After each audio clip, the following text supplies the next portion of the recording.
Karena seperti kita tahu, Diren juga main ke arah Kalea. Justru yang pertama kali kita ngeliat di SPS ini kan Wow, ya, wow, power pick untuk Wow. Sujin. Oh, langsung Hayabusa. jawab Chushin ya. wow. Tapi pemilihan yang cukup cepat untuk Hayabusa. Berarti kayaknya nggak enak ya sama Matilda ya. Mending Kalea nggak sih? Nah. Kali ya, itu dia. Iya. Malah aku merasa Matilda yang bisa diambil sama tim Liquid kalau begitu. Widih ya. Matilda Alpha, Matilda Alpha, yes, gue setuju. Matilda Xbox. Matilda X-Borg ya. Waktu muncul pertama kali kan Widi sama Favian mainnya Matilda X-Borg. Ya, atau Matilda dengan, ya jangan jungler, yang lain juga bisa. Mau isi di Goldman Granger masih ada. Setuju, Grangernya dulu nih. Yep. Boleh banget. Atau kalau memang dia mau tipikal yang kayak sama Matilda gitu, ya belakang aja. Tidak. Power pick sih. Power pick ya ini. So, Gak perlu ya, kita singkirkan Matilda mungkin dari pilihan. Aku malah berpikir kayak Granger juga nggak harus diambil-ambil di atas gitu loh. Kayak Nggak perlu banget ya. somehow ya Iron masih ada Moskov, Beatrix, ada cowok juga kan salah satu optionnya. Yep. Dan manusia ungu Diren. Puvius. Yep. wow, iya. Ini berarti pendekatannya sudah agak beda nih. Kita nggak bisa bilang ini template, karena ini sudah melenceng cukup jauh gitu loh. Ya. Dari yang sering kita lihat ya. Ya. Benar-benar. Ini udah adaptif banget ya. Betul. Yang Joy yang, di match awal tadi Joy-nya agak jarang bisa terlihat. Joy muncul terus. Tapi ini power sih. Ini emang power pick sih. Walaupun kalau ngelihat dari segi top pick di jungle, Joy ini udah mulai tergeser. Bukan hilang ya, Ya tergeser aja gitu. tergeser aja. Kayak secara prioritas sudah bukan Joy. Kan dulu kita lihat Suyo, Joy, Iya. Joy. Sekarang kayak udah ke Hayabusa. Hanzo. Iya, Hanzo masih ada. Benar? Meskipun nggak mungkin kepake. Iya udah ada dua-duanya juga. Betul. Jungle-nya tapi ya memang hero nyaman ya seperti apa yang Ya. kata Lip Gua- juga.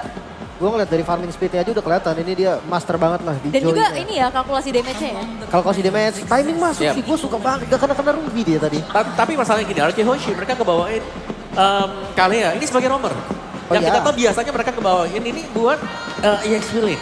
Iya. Jadi harusnya agak sedikit beda. Mungkin mau lebih aktif di 2 menit awalnya kali Om. Kayak lebih memastikan bahwa nanti Sujin akan bisa membuka ruang farming. Walaupun nggak harus turtle ya, karena balik lagi Hayabusa objektifnya beda nih sekarang. Tapi follow up-nya siapa? Parsha? Aku suka Parsha kalau mau follow up-nya si Kalea ya. Kalau enggak, Rora juga oke. Ya, atau bahkan bisa di gold lane-nya juga. Betul. Aku merasa malah Ararak yang kayaknya mau bawain Granger-nya kali ya. Ranger Soalnya ya. kalau ngomongin tadi 2 menit awal, gue rasa Goldman gak ikut team fight. Oke. Dia perlu Nomor yang Granger. Granger B yang oke. Dadah. Dan berarti ya menyuguhkan Moskov, Yap. menyuguhkan juga Beatrix. Harus hati-hati dengan Moskov yang kemarin split push ya. Iya, itu juga jadi salah satu faktor kemenangan yang dimiliki oleh tim Liquid ID. Betul. Tapi Anarchy pick duluan kan. Dia Iya. second ya kan. Dia pick duluan harusnya. Ya, Valentine. anggap mereka ambil Beatrix juga nih. Untuk Toy. Matrix or Moskov? Beatrix ya mungkin yang akan ditukarkan dengan Moskov. Karena menurutku ya kalau misalkan kita ngomongin damage deal, Kalea butuh loh damage dealer yang burst gitu. Burst, yes. Dia butuh banget yang burst. Karena dia sambil lompat ke atas, itu bisa nerima damage. Wow, dikasih kah? Wow, Buat Moskovnya Cecil. ke tim Liquid ID. Cecil. Moskov atau Beatrix dua-duanya bisa loh Om. Iya, oke. Tapi kalau Moskov lebih butuh item aja kan. Iya, cuma butuh waktu lah lebih tepatnya. Harus sabar dikit ya. Dan jatuhnya harus memperkuat empatnya Liquid nih. Yap. Karena udah kelihatan Chow dan Chushin. Berarti apa yang bakal diberikan untuk Aran? Karena menurutku di sini Hylos pun masih available. Yap. Atau Badang. Oh, Badang. Tapi nggak setebal Povius ya. Tapi Moskov itu dia Moskov. Nah itu gue bilang kalau misalkan gak diambil Anarchy, gue rasa Liquid pasti ambil. Iya, edit juga. Wow, Ada biru edit. statue di depan kita ya. Dan crowd control dari tim Liquid ID ini banyak banget. Crowd control 4 hero. Yap. Alright, dan last pick dari Ararki Hoshi adalah Bruno Safety. untuk Toy. Main aman, main range, mau menangin laning juga sepertinya. Tapi game yang kedua, Ararki mereka harus bangkit tentunya untuk bisa menyamakan setidaknya kedudukan, atau tim Liquid mereka akan justru lebih konsisten untuk menuju ke match point terlebih dahulu. Dan ya, kita akan melihat game yang kedua bersama dengan adanya dua caster kita, Ranger Mas dan Devin. Let's rock the Land of Dawn!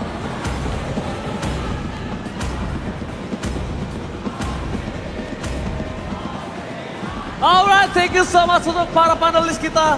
Wow, ternyata kaliannya berpindah tangan kali ini. Mungkin Wah. agak cukup trauma ya. Yep. Karena RRQ di match yang game yang pertama dia tenggelam oleh Tsunami Slam. Dan kali ini, Nevin, ini akan menjadi satu poin yang sangat mahal kalau Liquid kembali lagi mengamankan poinnya.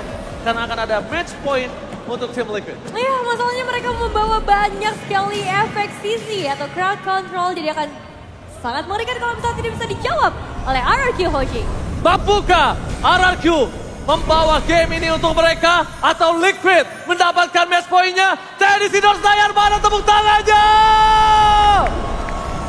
Let's go to the lead up down. Wow, ini dia untuk game yang kedua. Mampukah match point bisa diamankan oleh tim Liquid ID karena kembali hadirnya Joy di tangan dari seorang Pavian yang tadi di game sebelumnya mendapatkan perfect objective dan itu bakal jadi satu hal yang berpengaruh sangat besar. Apalagi sekarang menghadapi Hayabusa juga dari seorang Setsujin. Berbeda dengan Fanny ya, di game sebelumnya untuk Hayabusa mungkin akan jauh lebih mudah untuk bisa ngedapetin space-nya karena ada Quad Shadow, ada Shadow Kill juga. Bisa dibilang lebih safe untuk escape, tapi itu tidak akan menentukan apapun sampai nanti kita lihat dari 2 menit yang pertama. Tapi kalau misalnya yang aku lihat ya, Nevin Ya. di sini ya. Ini kalau pakai Bruno masih lebih oke untuk bisa menghadapi sosok dari seorang Joy. Kenapa? Dia masih targeting. Beda dengan adanya Granger. Granger kan dia arah mainnya. Iya, iya. Direction. Kalau directionnya miss ya udah itu yang akan menjadi sebuah masalah. Tapi Iya kalau sih. misalnya kalau dari sosok seorang Bruno Toy-nya ini berhasil memberikan damage berkala, Ya, ini akan ngebuat dari Favian, sekalipun dia punya absorb damage, itu nggak akan cukup banyak. Bisa bertahan, nggak akan cukup banyak. Dan balik lagi, di kondisi di game yang kedua kali ini, di atas kertas, target turtle pertama harusnya ada di tangan Liquid. harusnya sih kayak gitu Di ya. atas kertas. Makanya sekarang kita bakal lihat tanpa kehadiran kedua gold laner terlebih dahulu karena di awal kita bakal lihat Turtle menuju ke area atas. Tapi ini akan menjadi menarik karena ya Haskill, potensi laner flare ini sebenarnya mengganggu banget dan terjadi. Di game sebelumnya juga mengganggunya pergeseran-pergeseran yang bisa dilakukan. Tapi untuk Wow. RRQ Hoshi, mereka udah mulai start duluan loh. Wait. Kali ini ternyata sesuatu yang berada di atas kertas itu langsung berubah ketika kenyataan di lapangan. Dan para pasukan dari tim RRQ Hoshi berhasil memanfaatkan dengan sangat baik. Meanwhile, para pasukan dari tim Liquid bakal coba di distraksi depan sana. Yeskiel, Purify. Kali ini sudah digunakan oleh seorang Yeskiel agar tidak tersangkut. Dari sosok dari seorang Idok mencoba mendapatkan Tsunami Slam tapi gak ada yang berhasil. Karena berspot banget di tangan dari seorang Iron Shiki. One last hit yang sangat mahal. Wah, dapatnya langsung ke arah gold laner sih. Itu yang jadi mahal banget buat tim Liquid ID. Meskipun mereka harus kehilangan Turtle ya. Jadi pertukarannya lumayan imbang buat sekarang. Pertukaran antara Turtle dan juga eliminasi. Tapi tetap kedua gold laner harus bisa dijaga dengan baik. Harus bisa dibantu dengan baik. Masalah di area atas. Antara adanya Popius dan juga Idit. Mungkin gak akan terlalu terasa ketika ada di arah laning. Dan itu bakal terasanya ketika masuk ke area team point. Inisiasi dari seorang Idit. Jangan lupa Idit ini punya damage juga.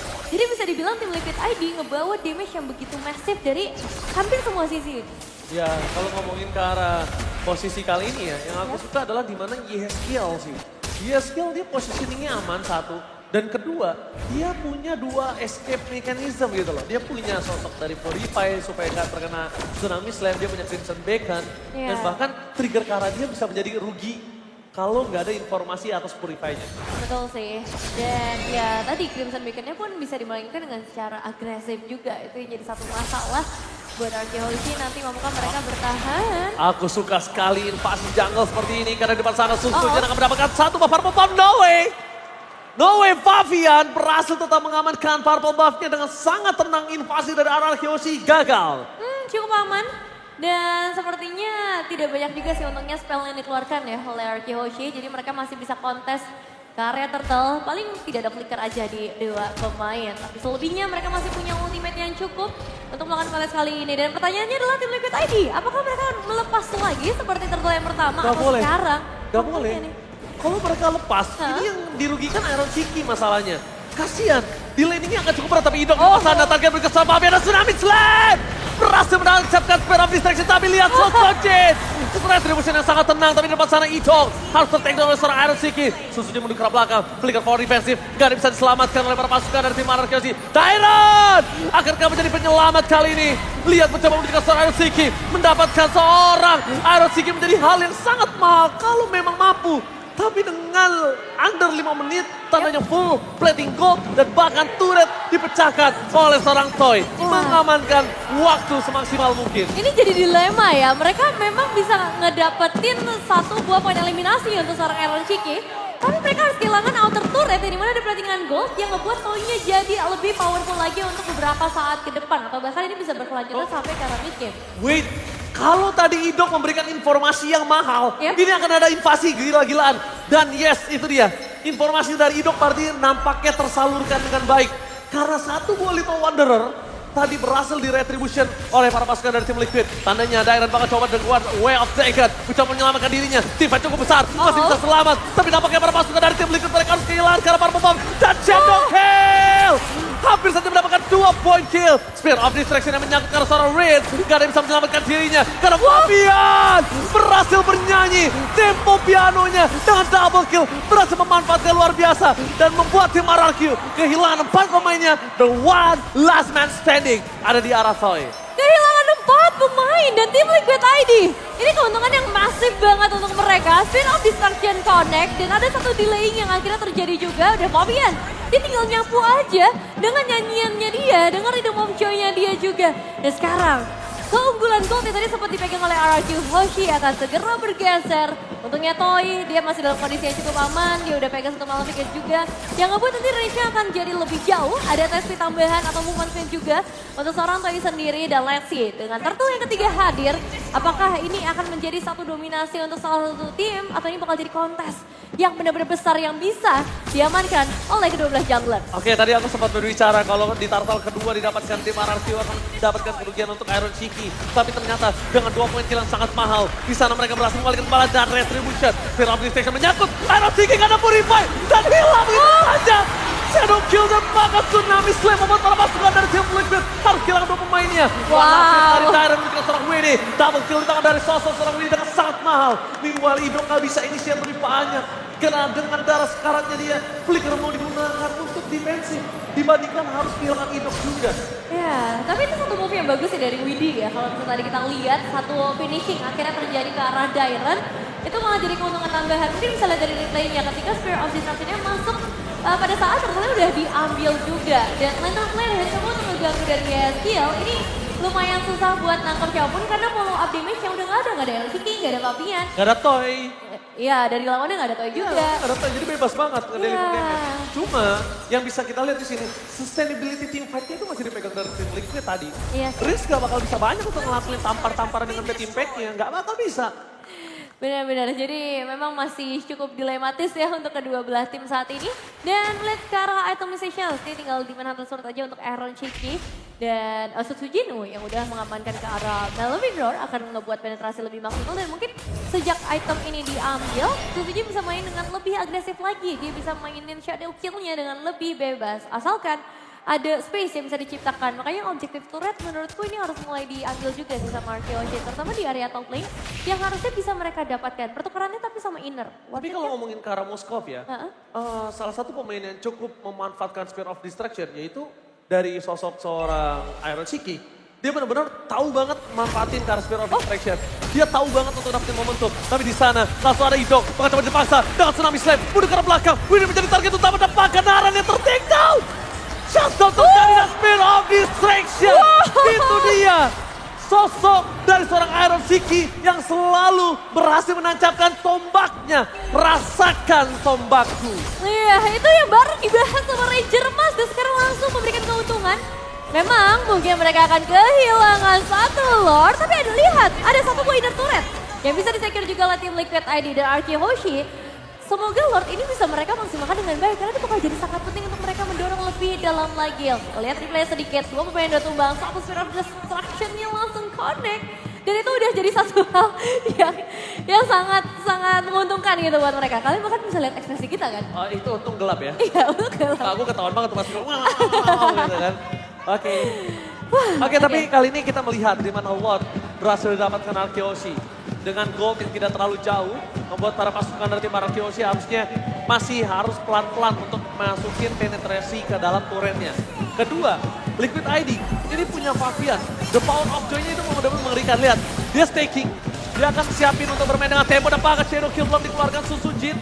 Dia tahu dia nggak bakal main buru-buru, dia nggak bakal main tempo kencang supaya dia akan nungguin initiate power dari Idok. Oke, initiate power dari Idok nih berarti yang kita nantikan buat sekarang. Apalagi nih kalau yang first pick harusnya akan jadi cukup mahal buat Arkeoshi. Harus dimainkan dengan sangat efektif untuk bisa terasa worth it. Dan Toy menurutku juga udah bisa deliver damage yang sangat banyak. Bersekir Fury sudah juga ada di tangan. Jadi tim Liquid ID, defense seperti apa yang bisa mereka bawakan? Karena Chusin, ini bukan tipikal mid laner yang bisa nge-clear dengan cepat. Dia butuh waktu, dia butuh momentum juga. Dan hopefully Aran bisa memainkan onwardnya dengan baik. Karena itu bisa dibilang akan menciptakan momen defensif yang bisa dimakan oleh tim Liquid ID. Dan Fabian tinggal tunggu aja sih sebenarnya. Nggak bisa kalau bukan duluan juga buat Fabian. So far ya, Ya. ini ada permainan yang bisa dimainkan oleh tim Liquid. Mereka bisa mainin typical split push. Head to headnya memang dengan Hayabusa. Nah itu mungkin waktu yang akan dimainkan ketika udah adanya Wind of Nature. Ya, Saat ya. ini kalau dari sosok Iron Siki sendirian, bahkan di cover dengan Widi sekalipun, ini sebenarnya masih ada gameplay. Cuma yang kita tahu, yang kita pahami adalah Liquid selalu suka dengan gameplay. Iya, Oh, Tsunami Slave. Sosok Widi, Duel Dragon, dibalikan Datris yang dapat kali ini para pasukan dari tim Marang Kiosi membalikan kembali ke ada Fabian. Bernyanyi dengan indah, berhasil mendapatkan Riz. Widi tertakedown, tapi lihat free hit dari seorang Toy membuat para pasukan dari tim Liquid mereka kehilangan pemainnya. Tyron, distraikan sangat mahal, tapi lihat di sana, 1 poin kill tidak bisa diselamatkan kembali. One last man standing, RCK and wipe out. Ini bencana, sang raja mengamuk, sang raja menghancurkan sang kuda hitam dan memastikan game ini di tangan mereka. Rank Dragon Chaos, take the game to RRQ Hoshi. Satu sama poin yang akhirnya berhasil mereka secure. Ditutup dengan wipeout. Tidak ada yang disisakan. Bahkan Iron Shiki dengan nyawa terakhirnya, dengan harapan terakhirnya. Ini juga harus ikut tumbang di tangan RRQ Hoshi. Dan kita akan dibawa dalam series yang lebih panjang. Kita akan melihat pertarungan yang lebih sengit lagi dari game yang ketiga nanti. no match point untuk Liquid. Sang raja banget dan benar-benar bangkit dengan kekuatan yang sangat maksimal.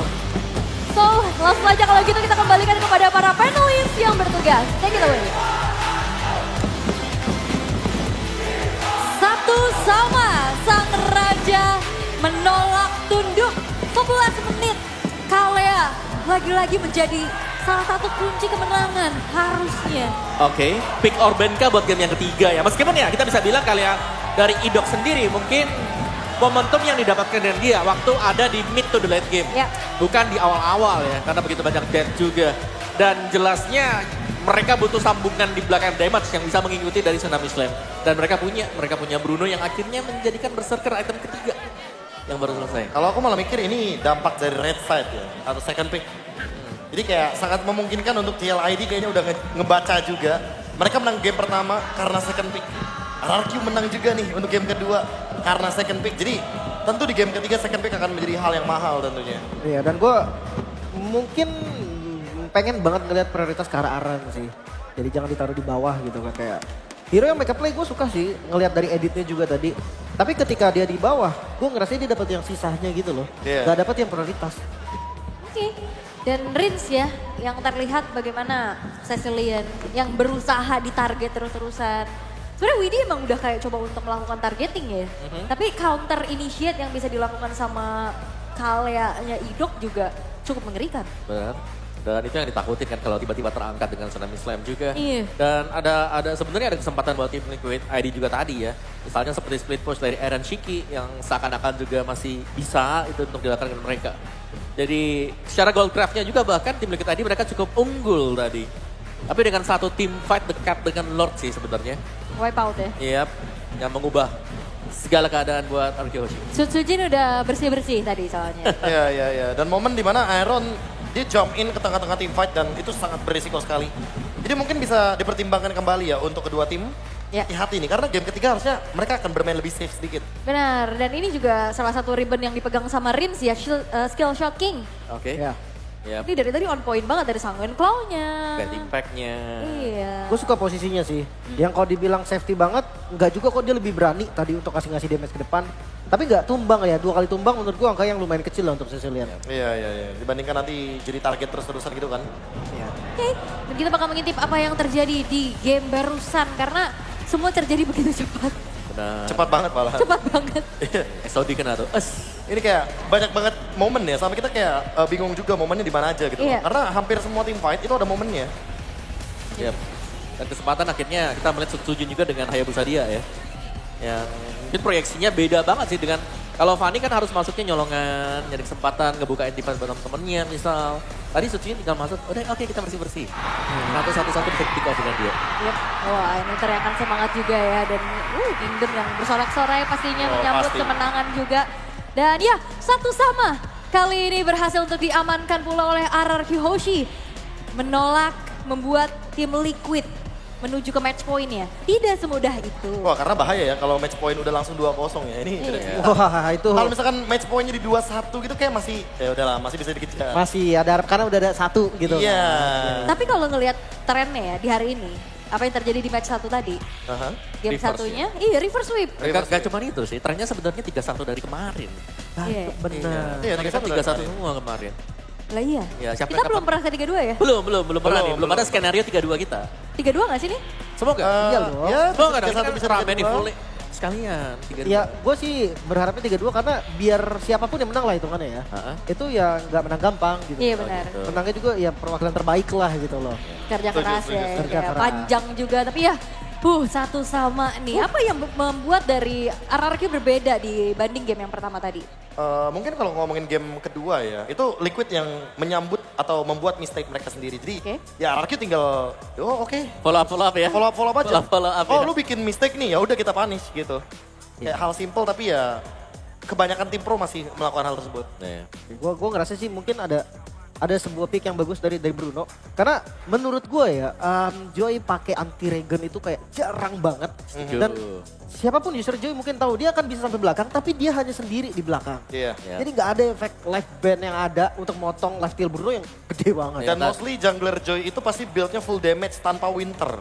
Winternya belakangan biasanya. Nyusul ya, Ya, nyusul nyusul ya. lah pokoknya ketika dibutuhkan aja gitu. Ya, dan Haskell Melvic Gun bahkan tadi Ya. buat second itemnya benar-benar nyari sustain juga dan nyari range yang jauh nih buat Bruno. Ya. Sabar Buat dulu Toy ya. tadi. Karena mungkin early-nya juga damage-nya udah ada dari Hayabusa mungkin ya. Jadi nggak perlu yang benar-benar bantu ngedamage dari awal. Tapi ya kalau ngeliat dari RRQ juga ya terutama mereka yang lebih kreatif berarti ya untuk menanggapi apa yang dilakukan sama Widi. Iya. Mungkin dari hero-nya juga nggak sih? Oke? Kayak